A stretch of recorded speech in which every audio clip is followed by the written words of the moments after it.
दो विद्वानों की कहानी। बहुत पुरानी बात है। एक गांव में दो लड़के रहते थे। एक का नाम ज्ञानवान और दूसरे का नाम बुद्धिमान था, लेकिन दोनों पढ़ने लिखने में बहुत कमज़ोर थे। दोनों के माता पिता उनको लेकर बहुत परेशान रहते थे। उन्होंने ज्ञानवान और बुद्धिमान को अच्छी शिक्षा देने के लिए बनारस भेज दिया। ज्ञानवान और बुद्धिमान ने बनारस में कुछ वर्ष रहकर अध्ययन किया। अब दोनों ही अच्छी शिक्षा ग्रहण कर विद्वान हो चुके थे।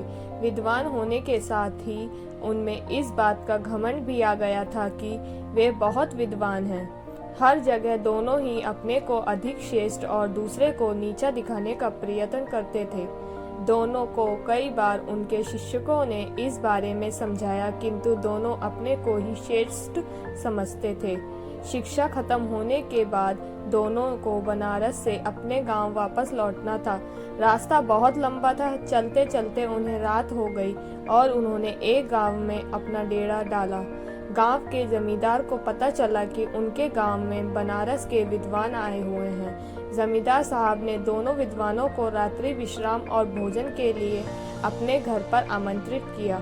ज्ञानवान और बुद्धिमान दोनों जमींदार के घर आ गए। जमींदार ने दोनों के रुकने की अलग अलग व्यवस्था की और स्वादिष्ट पकवान बनवाए। जमींदार पहले ज्ञानवान के पास गया और हालचाल जाना।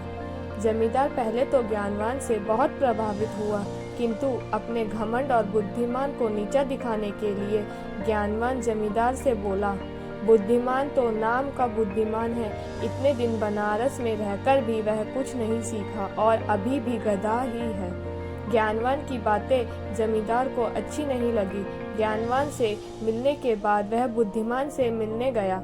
बुद्धिमान में भी ज्ञानवान की तरह ही बातें की और कहा, ज्ञानवान को कोई ज्ञान नहीं है और वह तो बैल है जिसे कुछ नहीं आता। जमींदार दोनों से बहुत निराश हुआ और कुछ देर पश्चात उसने ज्ञानवान और बुद्धिमान को भोजन के लिए बुलाया। दोनों भोजन के लिए आए और जब दोनों को थालियां परोसी गई तो थाली में घास और भूसा था। थालियां देखकर दोनों जमींदार पर बहुत क्रोधित हुए। बोले, आपने ये हमें बेइज्जत करने के लिए बुलाया है? क्या हम कोई जानवर हैं जो आप हमें भूसा और घास खिला रहे हैं? जमींदार हाथ जोड़कर बोला, मान्यवर, आप विद्वान हैं और मेरे मेहमान हैं। मेरा उद्देश्य आपकी बेइज्जती करना नहीं है। आप दोनों ही विद्वान होकर एक दूसरे को बैल और गधा बोल रहे थे, इसलिए बैल और गधे को जो भोजन पसंद है मैंने आपको भी वही भोजन परोस दिया। जमींदार की बात सुनकर ज्ञानवान और बुद्धिमान को अपनी गलती का एहसास हुआ और दोनों ने एक दूसरे से क्षमा मांगी और जमींदार को धन्यवाद दिया। जमींदार ने भी दोनों को स्वादिष्ट पकवान खिलाए और दोनों की खूब आवभगत किया। इस कहानी से हमें यह शिक्षा मिलती है कि कोई कितना भी बड़ा विद्वान क्यों ना हो, अगर दूसरे को नीचा दिखाने का प्रयत्न करता है तो उसे भी नीचा देखना पड़ता है।